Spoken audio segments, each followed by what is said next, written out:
নমস্কার বন্ধুরা, কাকুলিস কিচেনে আপনাদের সকলকে স্বাগত জানিয়ে আজকের রেসিপি শুরু করছি। আজ আমি তৈরি করে দেখাবো বেগুন কাসুন্দি রেসিপি। এই রেসিপিটা আমি একটু অন্যরকম ভাবে দেখিয়েছি। অনুরোধ রইল পুরো ভিডিওটা দেখার, আর দেখে যদি আপনাদের ভালো লাগে তাহলে অবশ্যই লাইক, কমেন্ট এবং শেয়ার করবেন।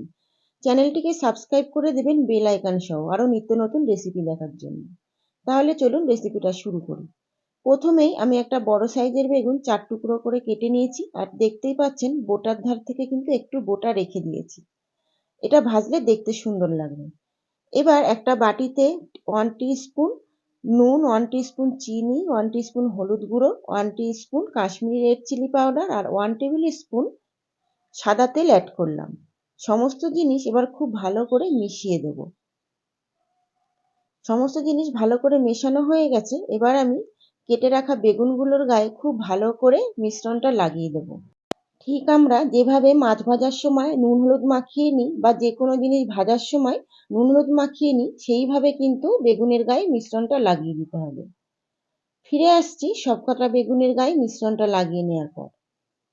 আর এই মিশ্রণটা লাগিয়ে নেওয়ার পর 30 মিনিট আমরা রেখে দেবো ঢাকা চাপা দিয়ে।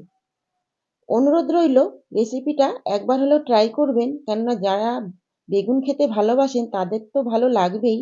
আর আমার যে সকল বন্ধুরা বেগুন ভালোবাসেন না, তারাও যদি এই রেসিপিটা একবার খেয়ে দেখেন তাহলে আমার মনে হয় তাদেরও বেগুনের প্রতি ভালোবাসা জন্মায়। বেগুনটা ঢাকা চাপা দিয়ে একটা পাশে রেখে দিলাম। আর যেহেতু এটা বেগুন কাসুন্দি, তার জন্য একটা চটপাটা কাসুন্দি বানিয়ে নিতে হবে। তার জন্য অ্যাড করে দিলাম 1/2 টিস্পুন চিনি, 1/2 টিস্পুন ভিনিগার, আর অ্যাড করে দেবো পরিমাণ মতো কাসুন্দি। আমি এখানে 1 টেবিল স্পুন কাসুন্দি অ্যাড করেছি, তবে আরও যদি প্রয়োজন হয় পরে আবার দিয়ে দেবো। এবার অ্যাড করে দেবো খুবই অল্প পরিমাণে একটু নুন, আর এবার অ্যাড করব ধনেপাতা কুচি। এইটা কিন্তু অবশ্যই দেবেন।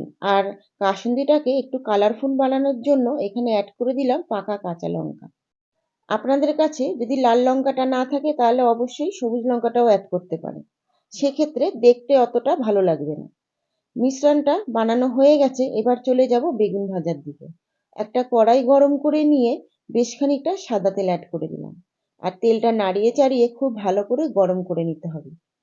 দেখতে হবে খুব বেশি গরম যেন না হয়। এইবার নুন হলুদ মাখিয়ে রাখা বেগুনগুলো এক এক করে তেলের ওপর ছেড়ে দিয়ে উল্টে পাল্টে লাল করে ভেজে নিতে হবে। বেগুনটা ভাজার সময় গ্যাসের ফ্লেমটা মিডিয়াম টু লোয়ে রেখে দিতে হবে, হাই ফ্লেমে রাখার দরকার নেই। যেহেতু বেগুনটা নুন হলুদ আগের থেকেই মাখিয়ে রাখা ছিল, বেগুন কিন্তু এমনিতেই নরম হয়ে গেছে, ভাজতে বেশিক্ষণ টাইম লাগবে না। দেখুন, আমি বেগুনগুলো উল্টে পাল্টে লাল করে ভেজে নিয়েছি, এবার খালি তুলে নেওয়ার পালা। সমস্ত বেগুনগুলো তুলে নিয়ে ফিরে আসছি। সমস্ত বেগুন তুলে নেওয়ার পর এবার গরম গরম ওপর থেকে কাসুন্দিটা দিয়ে দিতে হবে। তার জন্য একটা প্লেটে বেগুনগুলো নিয়ে নিয়েছি, আর আগে থেকেই যে চটপাটা কাসুন্দিটা বানিয়ে রেখেছিলাম সেটা ওপর থেকে দিয়ে দিতে হবে। এরপর গরম গরম ভাতের সঙ্গে পরিবেশন করুন। এটা ডালের সঙ্গে খেতে কিন্তু খুবই ভালো লাগে। দেখতেই পেলেন অল্প সময় এবং অল্প জিনিস দিয়ে কত সুন্দর একটা বেগুনের রেসিপি তৈরি হয়ে গেল। আশা করছি আজকের রেসিপি আপনাদের খুবই ভালো লেগেছে। অনুরোধ রইল বাড়িতে এই রেসিপিটা ট্রাই করার। আর রেসিপি ভালো লাগলে আপনাদের মূল্যবান মতামত কমেন্টের মাধ্যমে জানাবেন।